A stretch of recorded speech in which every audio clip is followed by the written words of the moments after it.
గతంలో 2013లో జరిగినటువంటి దిల్సుఖ్ నగర్ జంట పేలుళ్ల వ్యవహారానికి సంబంధించినటువంటి తీర్పు నిన్న చాలా పెద్ద ఎత్తున వెలువడడం జరిగింది. అందులో ఎవరైతే నిందితులుగా దొరికారో వాళ్ళందరికీ కూడా ఉరిశిక్ష వేయాలని చెప్పేసి కూడా న్యాయస్థానం చాలా సంచలనమైనటువంటి తీర్పు ఇవ్వడం జరిగింది. దానికి సంబంధించి మనం చాలా డీటెయిల్గా మాట్లాడుకోవాల్సిన అవసరం అయితే ఉంది. అదేవిధంగా కవిత నిన్న చాలా పెద్ద ఎత్తున ఒక బీసీ పూలే విగ్రహం పెట్టాలని చెప్పేసి దీక్ష జరిగింది. దాని వెనకాల ఉన్నటువంటి బీఆర్ఎస్ పార్టీలో అంతర్గత విభేదాలను కూడా ఒకసారి మనం చర్చించుకోవాల్సినటువంటి అవసరం అయితే ఉంది మిత్రులారా. సో ఇక చాలా విషయాలు కూడా మనం మాట్లాడాలి.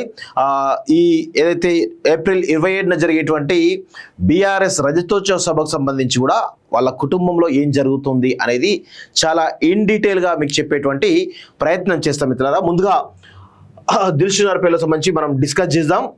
ఇక చూడండి, 5గురికి ఉరేసరి దిల్సుఖ్ నగర్ జంట పేలుళ్ల కేసులో హైకోర్టు తీర్పు. ఎన్ఐఏ కోర్టు తీర్పును సమర్థించిన ధర్మాసనం 21 ఫిబ్రవరి 2013లో ఘటన 18 మంది మృతి, పరారులోనే ప్రధాన దోషి రియాజ్ బత్కల్ అంటూ చూస్తా ఉన్నాం. సో దిల్సుఖ్ నగర్ అనేది చాలా పెద్ద ఎత్తున రద్దీగా ఉండేటువంటి ఆ ఏరియా.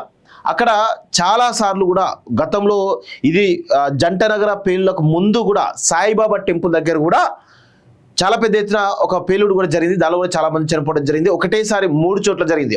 ఒకటి సాయిబాబా టెంపుల్ దగ్గర, ఒకటి టిఫిన్ బాక్సులలో బాంబులు పెట్టి పేల్చినటువంటి ఘటన, అది 2007లో అనుకుంటా. ఆ తర్వాత అదే సమయంలో గోకుల్ చాట్ దగ్గర ఒక పేలుడు జరగడం జరిగింది.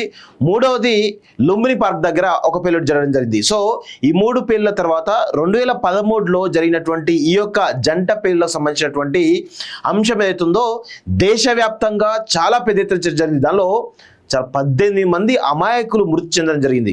దాదాపు 150 మంది క్షతగాతులు కావడం జరిగింది. దానిలో చాలా మంది కూడా అంగవైకల్యానికి గురైనటువంటి చాలా మంది కూడా, అంటే కొంతమంది కాళ్ళు పోయినాయి, కొంతమందికి చేళ్ళు పోయినాయి, కొంతమందికి అసలు కోమాలో ఇప్పటికి కూడా అసలు వాళ్ళు ఏం చేస్తున్నారు అంటే ఒక ట్రామాలో కూడా ఉండడం జరిగింది. సో ఇలాంటి ఘటనలు చాలా పెద్ద ఎత్తున ఇటు ఉగ్రవాదులు ఎవరైతే ఉన్నారో వాళ్ళందరూ కూడా ఈరోజు గత 10-11 సంవత్సరాలుగా చూస్తూ ఉన్నాం. ఒక్క పేలుడు కూడా ఇండియాలో జరగలేదు, అది గమనించాలి. సో ఇలాంటి పేలుళ్ళు జరిగినప్పుడు చాలా రకాలుగా మన దేశంలో ఒక అంతర్గతంగా ఉన్నటువంటి పీస్ను దెబ్బతీయడానికి చాలా పెద్ద ప్రయత్నాలు జరుగుతున్నాయి. దానికి మూల కారణం ఓల్డ్ సిటీలో ఉన్నటువంటి కొంతమంది వ్యక్తులు అనే విషయం మనం మర్చిపోవద్దు. వాళ్ళ సహకారంతో ఇవన్నీ కూడా జరుగుతూ ఉన్నాయి.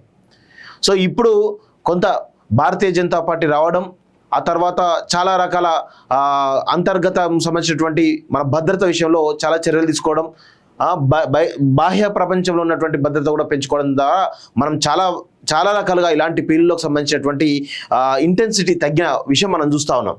సో ఇలాంటి ఘటనలు నిజంగా మన దేశాన్ని ఐక్యం చేస్తుంది. కానీ ఇలాంటి ఘటనలు జరగడం చాలా దుర్మార్గం.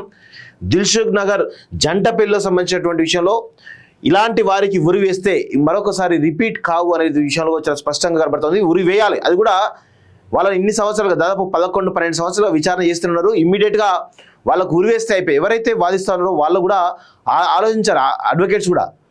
సో దిల్సుఖ్ నగర్ జంట పేలుళ్ల కేసులో ఎన్ఐఏ కోర్టు తీర్పును తెలంగాణ హైకోర్టు సమర్థిస్తూ 5 నిందితులకు ఉరిశిక్షను ఖరారు చేసింది. గతంలో ఎన్ఐఏ కోర్టు విధించినటువంటి ఉరిశిక్షను రద్దు చేయాలంటూ 5 దోషులు దాఖలు చేసిన పిటిషన్లను హైకోర్టు కొట్టివేసింది. న్యాయస్థానం తీర్పును బాంబు పేలుళ్ల ఘటనలో తమ వారిని కోల్పోయిన బాధిత కుటుంబాలు స్వాగతించడంతో పాటు హర్షం వ్యక్తం చేశాయి. దిల్సుఖ్ నగర్ జంట పేలుళ్ల కేసులో నిందితులు దాఖలు చేసిన పిటిషన్పై హైకోర్టు మంగళవారం విచారణ చేపట్టింది. ఈ కేసులో ప్రధాన నిందితుడు మహమ్మద్ రియాజ్ బత్కల్ పరారీలో ఉండగా మిగిలిన 5 నిందితులకు ఉరిశిక్ష వేసినట్టయితే తెలుస్తా ఉంది. సో ఆ రియాజ్ను కూడా పట్టుకొని ఆయనకు కూడా మరి ఉరిశిక్ష వేస్తే ఒక లొల్లొడుస్తుంది, తప్పేమీ లేదు. ఎన్ఐఏ కోర్టు ఉరిశిక్ష విధిస్తూ 2016 డిసెంబర్లో తీర్పు చెప్పింది. దీంతో 5 నిందితులు కింది కోర్టు తీర్పును రద్దు చేయాలని కోరుతూ హైకోర్టులో అప్పీల్ చేశారు. వీటిపై justice Lakshman, justice P Sri సుధాలతో కూడిన ధర్మాసనం సుమారు 45 రోజుల పాటు సుదీర్ఘ విచారణ జరిపి తీర్పు వాయిదా వేసింది.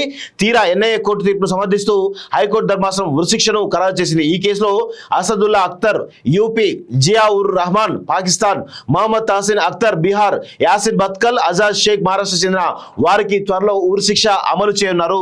టిఫిన్ బాక్స్ లో బాంబులు 2013 ఫిబ్రవరి 21న Dilsukh Nagar bus stand A1 Mirchi centre mega theatre ఎదురుగా బస్ స్టాప్ వద్ద జరిగిన జంట పేలుల్లో 18 మంది మృతి చెందగా 131 మంది గాయపడ్డారని ఎన్ఐఏ అధికారులు ధృవీకరించారు. దిల్సుఖ్ నగర్ బస్ స్టాండ్ సమీపంలో కొద్ది నిమిషాల గ్యాప్ లోనే 2 పేలులు జరిగాయి.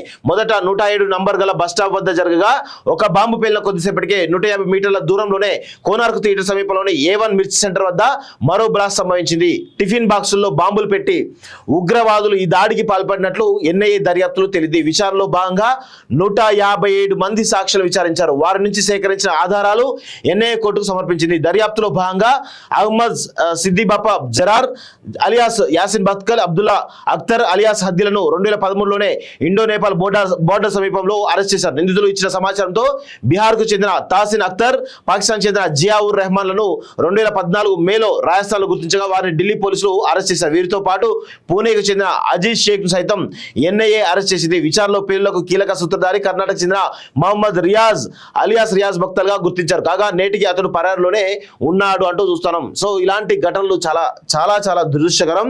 సో ఇలాంటి ఘటనలు జరగడం సో భారతదేశ అంతర్గత భద్రతకు చాలా పెద్ద ముప్పు తెచ్చిన సందర్భాలు చాలా ఉన్నాయి. సో అలాంటి వాటిలో ఇప్పటికైనా కానీ మారండి. భారతదేశం అనేది ఈ ప్రపంచానికే శాంతిని నేర్పేటువంటి గుణం ఉన్నటువంటి దేశం ఇది. ఈ ప్రపంచంలో ఏ దేశం కూడా శాంతిని ప్రమోట్ చేయదు. కేవలం భారతదేశం ఒక్కటే శాంతి నెలకొల్పే విధానంతో ప్రపంచ దేశాలను కూడా అనేక విధాలుగా పాఠాలు నేర్పుతుంది. అలాంటి భారతదేశం పైన ఈరోజు అంతర్గత భద్రతను ఈరోజు అంతర్గతంగా ఉన్నటువంటి విభేదాలను సృష్టించడానికి కొంతమంది పాకిస్తాన్ తీవ్రవాదులు ఇక్కడ ఉన్నటువంటి కొంతమంది తీవ్రవాదులతో కలిసి పెద్ద ఎత్తున పన్నాగాలు చేసినటువంటి ఘటనలు చాలా మన ముందు ఉన్నాయి. సో ఇలాంటి ఘటనలు జరిగినప్పుడు ఎవరైతే నిందితులారో వారికి ఉరిశిక్ష వేయడమే సరి అయినటువంటి నిర్ణయంగా మనం చెప్పొచ్చు. నరహంతకులకు ఒరేసారి దిల్సుఖ్ నగర్ జంట పేలులో కేసులో హైకోర్టు సంచలన తీర్పు. ఎన్ఐఏ ప్రత్యేక కోర్టు తీర్పును సమర్థించిన న్యాయస్థానం నిందితులు దాఖలు చేసిన అప్పీలు పిటిషన్ల కొట్టివేత. 2013 ఫిబ్రవరి 21న దిల్సుఖ్ నగర్ లో నరమేధం 18 మంది మృతి, 131 మంది గాయాలు. పరారులో మరో సూత్రధారి రియాజ్ బత్కల్. మారణ హోమం జరిగిందిలా అంటూ మొదటి టార్గెట్ సాయిబాబా ఆలయం. సో ఇదంతా మనం చూసినాం. దీని గురించి మాట్లాడాలంటే చాలా ఎమోషనల్ కావాల్సి వస్తుంది. చూడండి, ఇది చాలా చాలా దారుణం. నరహంతకులకు ఉరేసరి అంటూ చూస్తున్నాం. ఇగో బందోబస్తు వెనక్కి తగ్గిన టెర్రరిస్టులు పరిస్థితులు అనుకూలించగా దిల్సుఖ్నగర్కు నరమేధానికి 3 నెలల ముందే రెక్కి 6 సెకండ్ల వ్యవధిలో 2 పేలులు. అబ్దుల్లాపూర్ మెట్ట ప్రాంతంలో రిహార్సల్స్, జుమ్మేరాత్ బజార్లో సైకిళ్ల కొనుగోలు, మలక్పేట్ ఎల్బీనగర్లో కుక్కర్లు. ఎన్ఐఏ విచారణలో దిగ్భ్రాంతికర నిజాలు అంటూ చూస్తా ఉన్నాం. దేశవ్యాప్తంగా సంచలనం సృష్టించిన దిల్సుఖ్ నగర్ జంట పేలుల కేసులో ఎన్ఐఏ అధికారులు జరిపిన విచారణలో పలు దిగ్భ్రాంతికర వివరాలు వెలుగు చూశాయి. నిజానికి ఉగ్రవాదులు దిల్సుఖ్ నగర్ సాయిబాబా మందిరాన్ని మొదట టార్గెట్ గా చేసుకుని కుట్ర చేశారని వెల్లడింది. చివరి క్షణంలో పరిస్థితులు అనుకూలించకపోవడంతో ఆలయం వద్ద పెట్టాలనుకున్న బాంబును బస్టాండ్ సమీపంలో A1 మిర్చి సెంటర్ వద్ద అమర్చినట్లు నిర్ధారణ అయింది. గోద్రా అల్లర్ల తర్వాత ఉగ్రవాదం వైపు. కర్ణాటక రాష్ట్రం బత్కల్ గ్రామానికి చెందిన యాసిన్ బత్కల్, రియాజ్ బత్కల్ విద్యార్థులుగా ఉన్నప్పుడు student Islamic movement of India semi కార్యక్రమంలో చురుగ్గా పాల్గొనేవారు. గుజరాత్ రాష్ట్రం గోద్రా అల్లర్ల తర్వాత సోషల్ మీడియాలో వెలువలా వచ్చిపడ్డ వీడియోలను చూసి ఇద్దరు ఉగ్రవాదం బాటలో నడిచారు. ఈ క్రమంలో ఇండియన్ ముజాహిదీన్ పేర సొంతంగా అవుట్ఫిట్ ని ఏర్పాటు చేసుకున్నారు. ఇంజనీరింగ్ పూర్తి చేసిన యాసిన్ బత్కల్, రియాజ్ బత్కల్ పాక్ ఆక్రమిత కాశ్మీర్ వెళ్లి లష్కర్ ఏ తోయిబా టెర్రరిస్టుల వద్ద బాంబులు తయారు చేయడంలో శిక్షణ తీసుకున్నారు. ఆ తర్వాత స్వదేశానికి తిరిగి వచ్చి ఇండియన్ ముజాహిదీన్ కోసం నిధులు సేకరించడంతో పాటు మరికొంతమంది యువకులను ఉగ్రవాద వైపు నడిపించారు. ఈ మధ్యలో యాసిన్ కొంతకాలం దుబాయ్ వెళ్లి తన తండ్రి చేస్తున్న వస్త్ర వ్యాపారంలో సహకరించాడు. అయితే ఎక్కువ రోజులు అక్కడ ఉండలేక తిరిగి వచ్చేసి ఉగ్ర కార్యకలాపాలు కొనసాగించాడు. 2017 చివరిలో పేలులకు కుట్ర. జుమ్మేరాత్ బజార్ నుంచి హైదరాబాద్ పేలులు సృష్టించాలని కుట్ర చేసిన తర్వాత యాసిన్ తన సహచరులైన అసదుల్లా, మహమ్మద్ ఎజాజ్ లోతో కలిసి ఇక్కడికి వచ్చాడు. తాము విద్యార్థులను పరిచయం చేసుకుని అబ్దుల్లాపూర్ మెట్టింట్లో అద్దెకు దిగాడు. ఆ తర్వాత ఎక్కడ పేలులు జరపాలి, ఎక్కడ బాంబులు అమర్స్తే ఎక్కువ మందిని చంపొచ్చు అన్నది తెలుసుకోవడానికి రెక్కి నిర్వహించాడు. చివరకు గురువారం వందలాది మంది భక్తులతో రద్దీగా ఉండేటువంటి దిల్సుఖ్ నగర్ సాయిబాబా దేవాలయం 107 నెంబర్ బస్సులు ఆగే బస్ స్టాప్ వద్ద విస్ఫోటనం సృష్టించాలని నిర్ణయించాడు. సో ఈ క్రమంలో ప్రైవేట్ ట్రావెల్స్ చెందిన బస్సు ద్వారా RDX డిటోనేటర్లు హైదరాబాద్కు తెప్పించాడు. సహచరులను లగ్డికల్ ప్రాంతానికి పంపించి వాటిని తీసుకున్నాడు. అనంతరం సెకండ్ హ్యాండ్ వస్తువులు దొరికే జిమ్రాజ్ బజార్కు సహచరులతో కలిసి వెళ్లి యాసిన్ అక్కడ 2 పాత సైకిల్ కొనుగోలు చేశాడు. వాటిని తొక్కుంటూ తీసుకొచ్చి మలక్పేట రైల్వే స్టేషన్ పార్కింగ్ లో పెట్టాడు. అనంతరం సహచరుల ద్వారా మలక్పేట ఎల్బినర్ ప్రాంతాల్లోని వేర్వేరు షాపుల నుంచి 2 రైస్ కుక్కర్లు కొనుగోలు చేశాడు. హార్డ్వేర్ దుకాణం నుంచి 2 కిలోల చొప్పున ఇనుప మేకులు చెర్రాలు తెప్పించాడు. వీటితో పాటు 3 టేబుల్ గడియలను కూడా కొనుగోలు చేశాడు అంటూ చూస్తా ఉన్నాం. చూడండి ఎంత దారుణంగా దిల్సుఖ్ నగర్ పేలుల విషయంలో ఎంత దారుణంగా జరిగిందో మనం గమనిస్తా ఉన్నాం కదా. చాలా చాలా చాలా చాలా చాలా దారుణాతి దారుణంగా చంపడం జరిగింది. చంపడమే, అది నరమేధమే. ఇలాంటి మైండ్ సెట్ ఉన్న వాళ్ళను ఉరి తీయడమే కరెక్ట్. వాళ్ళని ఎక్కడ కూడా ఇంత కనికరం జాలి కూడా ఉండొద్దు. చట్ట ప్రకారం వాళ్ళు నిందితులైన ఉరి వేస్తున్నారు. ఇది 100% మనం సపోర్ట్ చేయాలి. ఎందుకంటే ఇది భారతదేశానికి మన దేశం సంబంధించిన అంశం కాబట్టి.